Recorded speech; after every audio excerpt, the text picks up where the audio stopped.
What if I told you that there was once a woman who was locked inside her own home, not with chains or bars, but with words, fears, and traditions so deeply rooted that they bled from generation to generation like a curse no one dared to break? What if I told you that this woman's name was Irene, and that her story, buried in the dust of an old town in Brazil, has the power to awaken something inside you? This is not a fable, not a fictional drama.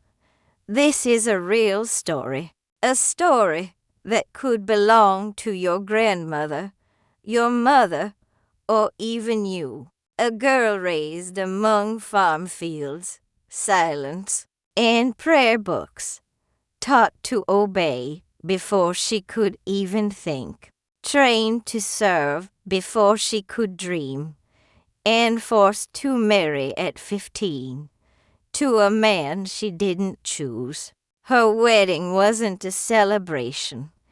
It was a sentence. From that day on, her body was no longer her own. Her dreams forbidden, her words erased. And yet, Irene survived. She found small ways to stay alive. In the songs she hummed while washing clothes, in the quiet lullabies she whispered to her children, in the courage that grew inside her like a fragile but unshakable seed. But one day, something inside her snapped, or rather, it ignited. What followed was not just a story of survival, but of resistance, awakening, and transformation. And this video will take you on that journey. You will walk through the corridors of her past, feel the weight of her silence, witness the pain of betrayal, and most importantly, you'll understand what it truly means to be free. This is the kind of story that few dare to tell, but once heard, can never be forgotten. So if you've ever felt invisible, voiceless, if you've ever questioned the role imposed on you by others, or wondered whether you're strong enough to break free from a prison that no one else sees, then this story is for you. Because what happened to Irene still happens today, and her voice, resurrected here, might just be the spark you've been waiting for. But before we begin, I have a small request. Comment this phrase right now. I'm ready to hear what no one ever told me. Your comment is more than a sentence. It's your way of saying, I'm here, I'm open, I want to be changed.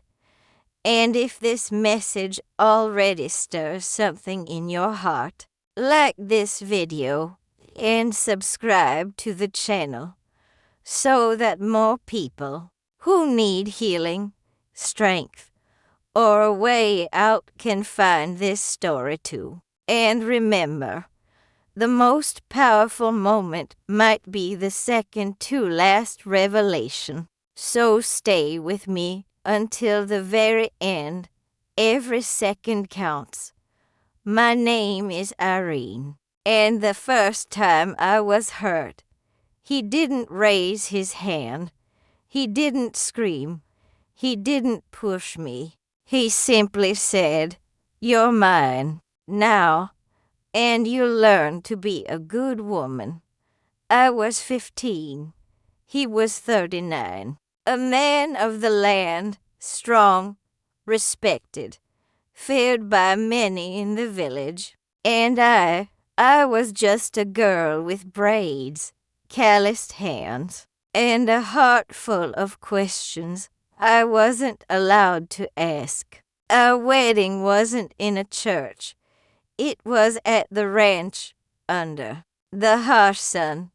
My father handed me over like cattle, and I remember the exact moment when I stopped feeling like a person and became someone's possession.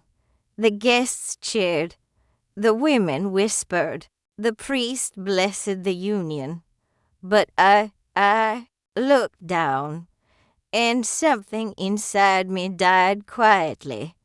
The first night was the hardest, not because of what happened between the sheets, but because of the silence, the way he undressed me as if peeling an orange, the way he didn't look me in the eyes. I was no longer a daughter, no longer a child, and not yet a woman. I became a shadow, a body that cooked, cleaned, obeyed. And the bruises, they came later. But the worst pain was never on my skin. It was in the soul, in the voice I buried deeper each day. In the dreams, I stopped telling myself, Geronimo. My husband was never affectionate. He was demanding, cold, and cruel in silence. He didn't need to shout. His boots on the floorboards were enough to make my stomach twist. When I cried, he would say, "That's what you get for being a woman." Years went by. The blows came. The fear settled into the walls of the house. And I forgot who I had been. Until one day, my daughter, Maria Teresa, was born, and for a few seconds, I remembered what love was. But even that light was short-lived, because when Geronimo saw her, he said, "Another mouth to feed. Hopefully, she'll marry young." And I felt the wound grow deeper, because I knew if I didn't change her path, she'd be the next me. I still remember the day I first spoke out loud, not to anyone, but to the wall. It had rained all night. The wind howled through the wooden cracks, and the house seemed to breathe with pain. I was washing clothes in the back room. My hands were raw. My back ached. My eyes were swollen from crying quietly the night before. And suddenly, I snapped. I looked at the wall in front of me and whispered, "I can't do this anymore." No one heard, but for the first time, I heard myself. That sentence hung in the air like incense, heavy, real, dangerous. It was the first time I realized that silence wasn't peace. It was prison. I had been swallowing my screams for years. Every insult, every order, every blow, buried under the floorboards of my soul. They say the first act of courage is not shouting to the world, but daring to tell the truth to yourself. That day, I didn't run. I didn't pack my things. I didn't break the windows and leave. No, I simply sat on the cold floor with wet hands, and I listened to myself cry. I think that's when Irene, the real Irene, began to wake up. Because even though I was still there, still locked inside a life I hadn't chosen, my soul had started to whisper, "You are still here." Geronimo didn't notice at first.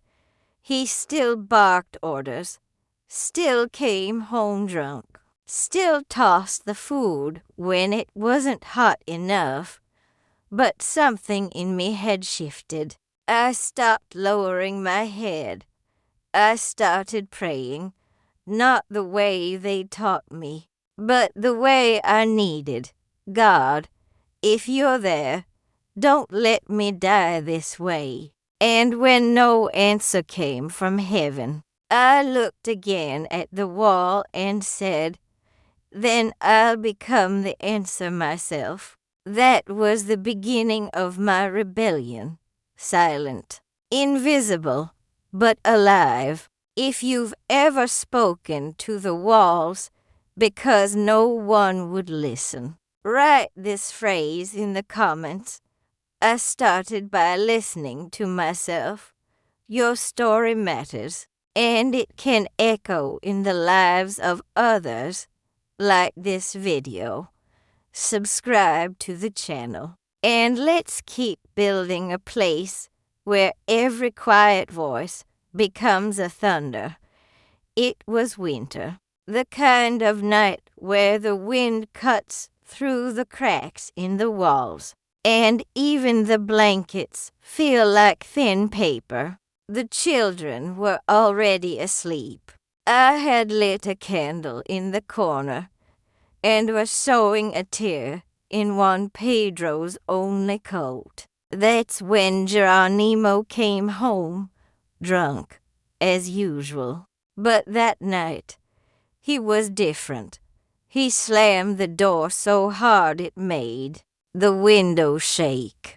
His boots dragged against the floor like they carried all the weight of his demons. And when he saw me sitting there, with a needle in my hand and my back straight, he exploded. He screamed things I'd never heard before.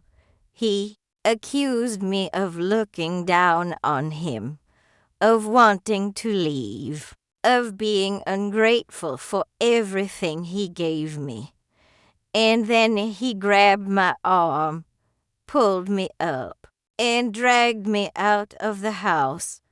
I begged not for me, but for the children who were crying behind the door.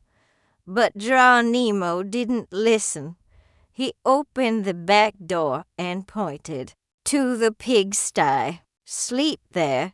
That's what you deserve. And he left. I stood outside, barefoot, in the mud, the cold biting through my skin. And I looked at that wooden pen where the pigs were huddled for warmth. For a second, I thought of running. But where? Who would believe me? Who would take in a woman alone with 2 kids and no money? So I did the only thing I could. I entered. I lay down on the straw, covered myself with an old sack, and cried, not because of the stench, not because of the filth, but because, in that moment, I realized he didn't see me as human anymore.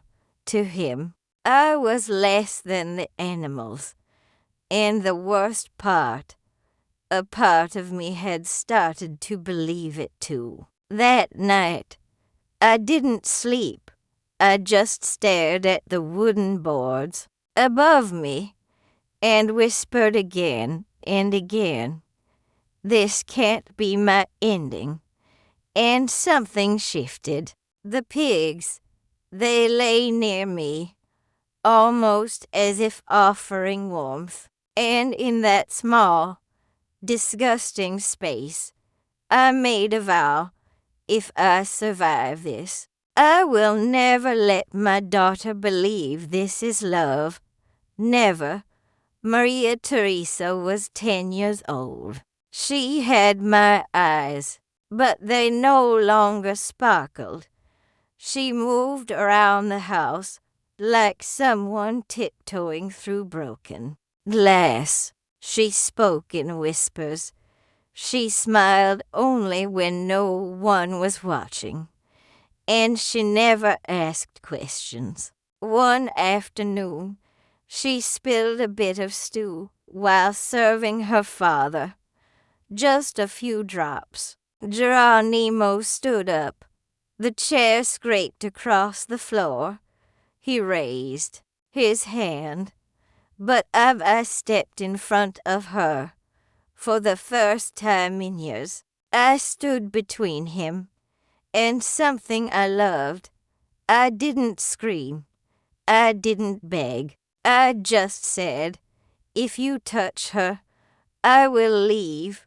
He paused, not because of fear, but because he couldn't understand what had changed. He looked at me like I was something unfamiliar, something dangerous. I took my daughter's hand and led her outside. We sat under the guava tree, and she leaned on my shoulder. She was shaking. I was too. But I hid it, and in that moment, with the smell of earth and fruit in the air, I whispered in her ear, "This is not your fault. This is not what love looks like, and I promise you, we will not stay here forever." She cried. She cried not because she understood, but because, for the first time, someone had chosen her safety over silence. That day changed everything. Geronimo didn't hit her, but he started watching me more carefully. The tension grew, and inside me, a fire had ignited that would never go out. Because a woman might endure many things for herself, but for her child, she becomes capable of impossible things. I never had much schooling. My writing was shaky, my spelling flawed, but I had something more powerful than any grammar rule, a voice that refused to die. And so, late at night, when the house was finally silent, I began to write. I wrote on scraps of paper, on the backs of old receipts, inside the margins of cookbooks and newspapers. I wrote letters to no one, and to everyone I told the truth, my truth, every insult, every slap. Every time I was thrown out like a stray dog, every night I cried on a dirt floor, with straw clinging to my skin. I wrote about the silence in the village, about how the priest looked away, about how the neighbors whispered, but never acted. I wrote because I needed to breathe, and those words, shaky, uneven, stained with tears, became the map out of the darkness. At first, I hid them under the mattress, inside pots no one used, in a tin box buried in the garden. I didn't know what I would do with them, but I knew they were mine, proof that I was still there. And then one day, I did something dangerous. I mailed one to the town hall. No name, no return address. Just a story, mine, wrapped in trembling lines and invisible screams. And a week later, I saw a man in a suit walk up to our property. He asked for Geronimo. He asked questions, and that day, for the first time, he didn't answer with a threat. He answered with fear. He started locking the gate, watching his back, speaking less at the bar, because now he knew someone else knew. My letters, those secret cries, in the dark, had become light, and though I was still trapped, for the first time, he wasn't completely free either. If you've ever written something just to survive, just to stay sane, leave this phrase in the comments. My words saved me. Let this truth echo across screens and hearts like this video. Subscribe to the channel and be part of this movement, where stories once buried become seeds of liberation. The courthouse smelled of old wood and sweat. The benches creaked under the weight of whispers, and I stood there, not as a victim, but as a woman who had finally refused to be invisible. I was wearing my only clean dress, hair tied back, hands trembling, but inside, something steady had grown. I had spent months preparing for this moment, saving documents, keeping records, collecting stories whispered by other women, other bruised daughters, other silent mothers. Geronimo sat at the defendant's table, arms crossed, surrounded by lawyers and smirks. He still thought I wouldn't speak, still believed I'd crack. But this time, I looked him in the eye, and I did not lower my head. The judge asked me to speak, and I did, slowly, clearly, deliberately. I told everything, from the pigsty to the letters, from the bruises to the nights I lay awake praying that the roof would collapse and end it all. I spoke for myself, for my daughter, for every woman who sat in those pews thinking, maybe one day I'll have her courage.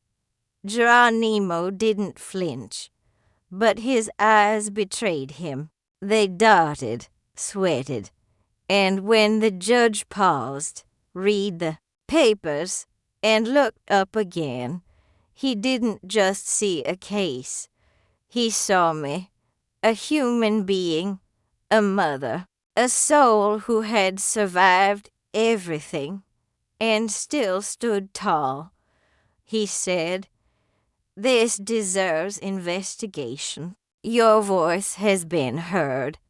And that was the first time someone in power said I mattered. He didn't sentence Geronimo that day, but something had shifted. The town started talking. His name began to lose its untouchable shine. And I walked home with my daughter, knowing we had cracked the wall, not torn it down, not yet, but cracked it, enough for light to slip through. The day of the trial felt like walking into a lion's den. The courtroom was full, too full. Neighbors, relatives, men who had once nodded at Geronimo in the market, women who had whispered behind my back while hanging laundry. They were all there, but none came for justice. They came for a spectacle. To them, I wasn't Irene. I was the woman who dared to speak, the one who was airing dirty laundry, the one who was destroying her family's honor. But I stood tall, not because I wasn't afraid, but because I knew that fear was no longer my master. I held Maria Theresa's hand. She was trembling. She was still so young. But when she looked at me, I saw it in her eyes. I believe in you. The prosecutor asked questions. The defense twisted my words. Some people in the crowd scoffed. Others looked away. And then came the worst moment. Geronimo's lawyer stood up and said, "She has no proof, only stories, only feelings." And for a second, a terrible silence filled the room. My heart pounded.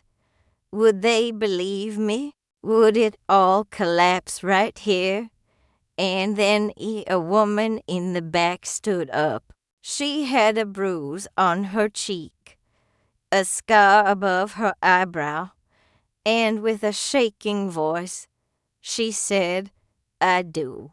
I believe her, because it happened to me too." Then another voice, and another, women who had been silent for years. One by one, they stood, they spoke. What began as a trial against me became an awakening for many. Geronimo turned pale. The judge raised his hand to quiet the room, but it was too late. The truth had been unleashed. By the end of the day, no sentence was declared, no chains placed. But something bigger had happened. The fear was broken, the silence destroyed, and when I walked out of that courtroom, I knew I would never be invisible again. It wasn't the door of the courthouse.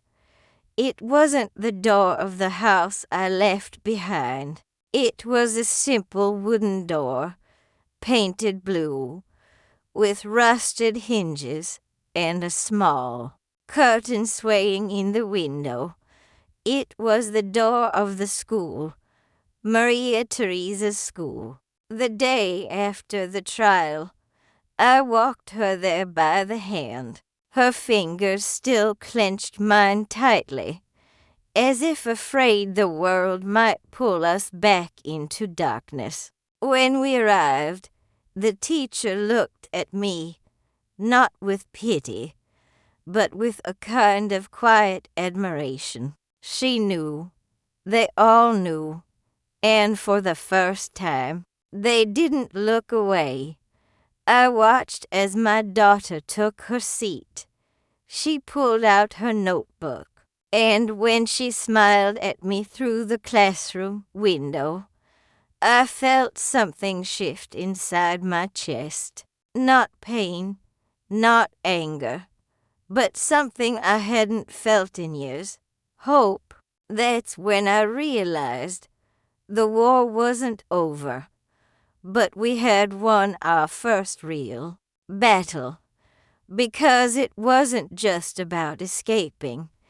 It was about rebuilding, about rewriting every word that had been carved into my skin with cruelty, with silence, with fear.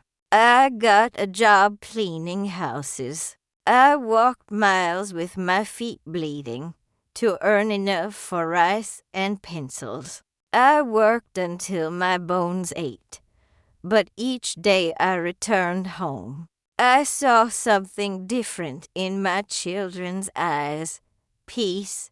There was no shouting, no breaking plates, no doors slammed in terror, only the sound of the radio, the smell of beans on the stove, and laughter, honest, loud, healing laughter. I still slept lightly, still flinched at sudden noises, but inside me, a new Irene was being born, one who no longer apologized for surviving, one who no longer asked permission to exist. And every time I crossed that school door to pick up Maria Theresa, I remembered, this is why I didn't give up. This is why I endured.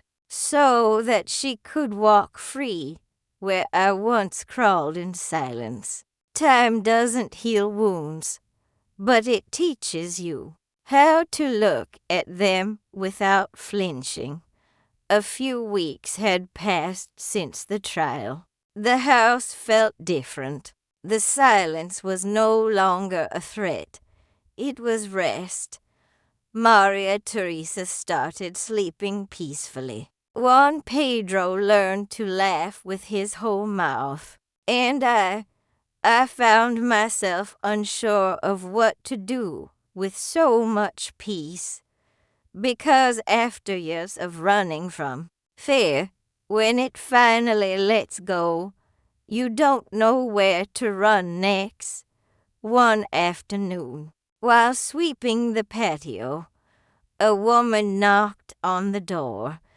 It was Carmen, Dova Amalia's daughter, one of the women who had sat silently through the trial. She looked at me like she had a storm bottled inside her. Without much hesitation, she said, "Irene, can I talk to you?" I made coffee. We sat at the wooden table, the same one where Jerimo once slammed his fist and ordered silence with a single glare. She began to speak.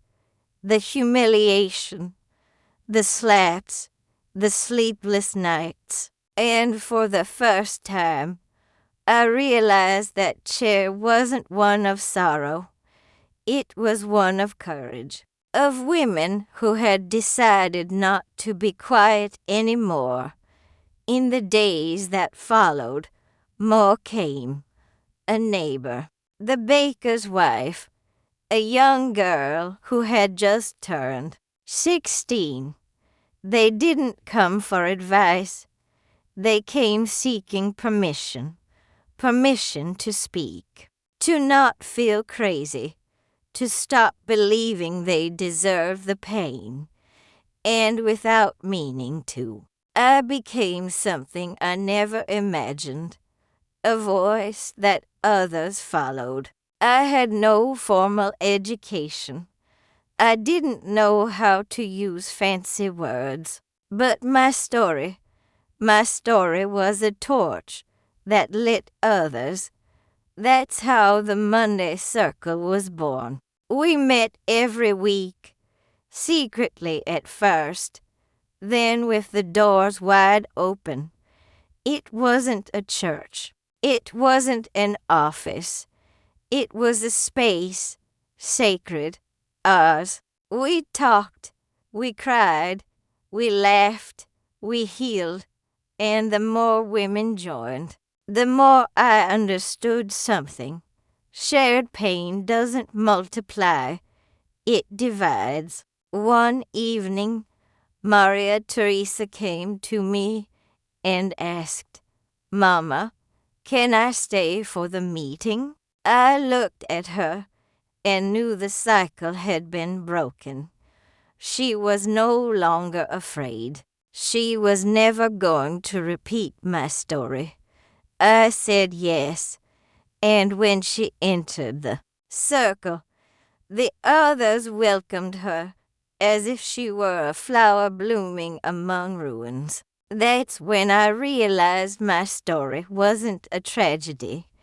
It was a seed, and every woman who listened, who shared, who dared to stay, was watering it. That day, as everyone spoke, I sat in silence, looking at the chair where it all began, where I had once cried countless tears, where I had once prayed without knowing if anyone was listening. And I thought, maybe God wasn't silent.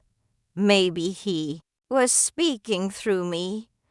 I wasn't seeking fame, nor recognition, not even forgiveness. But when I saw my name printed on that wrinkled piece of paper, something inside me broke and rebuilt itself all at once. It was a Wednesday morning. Maria Teresa was coming back from the little store with bread, and tucked under her arm was the town's newspaper. "Mama, look," she said, eyes glowing, "you're in here." I thought she was mistaken, or maybe it was a cruel joke, but there it was, my name, my story, my truth, not as gossip, not as scandal, but as an example. The headline read, "The Woman Who Broke the Silence. Irene, a Testimony of Strength and Rebirth." I read the article with trembling hands. It told my process, my letters, the trial, the women's circle, and most importantly, how other women began to speak out after that. It said the town was changing, that justice was no longer a distant word, and that hope now had a face, mine. I couldn't hold back my tears, but they were different this time. Not tears of sorrow, tears of release. It felt like all the times I had wished for someone to see me. They were finally seeing, and not with pity, with respect, that day. The phone rang for the first time in a long time. It was a journalist from the capital. She said she wanted to interview me, that my story could inspire women in other cities. I felt small, unsure. I don't know how to speak properly, I told her. She replied, "I don't need you to speak beautifully. I need you to speak truthfully." I agreed. When she arrived, she took pictures of me in the kitchen, with my apron stained with beans, my hair tied back, my voice trembling. And when she asked me what kept me going, I answered without hesitation, my daughter. She was my refuge and my engine.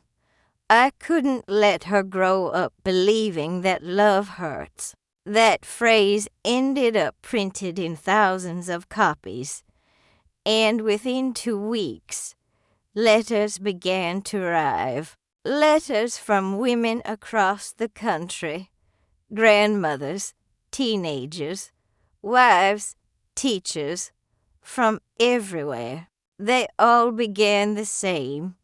"I read your story and saw myself in it."